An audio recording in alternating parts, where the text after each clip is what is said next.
দক্ষিণ সুদান বা south Sudan রাষ্ট্রের নাম রিপাবলিক অফ সাউথ সুদান। পরিচয় সর্বশেষ ও ১৯৫তম স্বাধীন দেশ এবং পৃথিবীর সবচেয়ে দরিদ্রতম দেশ। অবস্থান উত্তর আফ্রিকা। স্বাধীন ৬ জুলাই ২০১১। উপনিবেশ ব্রিটেন, তবে স্বাধীনতা লাভ করে সুদান থেকে। রাজধানী জুবা। মুদ্রা পাউন্ড। ভাষা ইংরেজি। স্বাধীনতা আন্দোলনের নেতা জন গারাং। জাতিসংঘের সদস্য ১৯৩তম ২০১১ সালে। প্রথম স্বীকৃতি দেয় সুদান। বাংলাদেশ স্বীকৃতি দেয় ২০১১ সালে।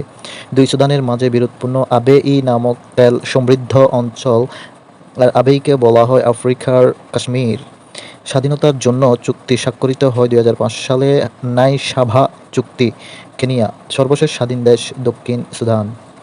কোসোভো ইউরোপের সর্বশেষ স্বাধীন দেশ, ইউরোপের তৃতীয় মুসলিম দেশ এবং যুগোস্লাভিয়ার সপ্তম প্রজাতন্ত্র। অবস্থান পূর্ব ইউরোপের বলকান অঞ্চলে। স্বাধীন হয় ২৮শে ফেব্রুয়ারি ২০০৮ সালে। উপনিবেশ ছিল সার্বিয়া বা যুগোস্লাভিয়া। রাজধানী প্রিস্টিনা। মুদ্রা ইউরো। স্বাধীনতা আন্দোলনের নেতা ফাতমির শেসদিও। বাংলাদেশ স্বীকৃতি দেয় ২০১৭ সালে। তিমুর লেস্তে রাষ্ট্রীয় নাম Democratic Republic of Timor Leste. পরিচয় এশিয়ার সর্বশেষ স্বাধীন দেশ। অবস্থান দক্ষিণ পূর্ব এশিয়া।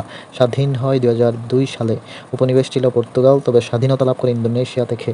রাজধানী দিল্লি। মুদ্রা ডলার। ভাষা তেতুন ও পর্তুগিজ। প্রধান ধর্ম ক্যাথলিক। স্বাধীনতা আন্দোলনের নেতা জানানা গুসমাও। আন্দোলনকারী গোষ্ঠীর নাম ফ্রেথিলিন। স্বাধীনতার প্রেক্ষাপট: ১৯৭৫ সালে পর্তুগিজ উপনিবেশ থেকে পূর্ব তিমুর স্বাধীনতা ঘোষণা করে, কিন্তু এর ৯ দিন পর ইন্দোনেশিয়া দেশটিকে দখল করে নেয়। দেশটিতে ১৯৯৯ সালে জাতিসংঘের তত্ত্বাবধানে স্বাধীনতা প্রশ্নে গণভোট হয়, ফলে ২০০২ সালে স্বাধীনতা লাভ করে।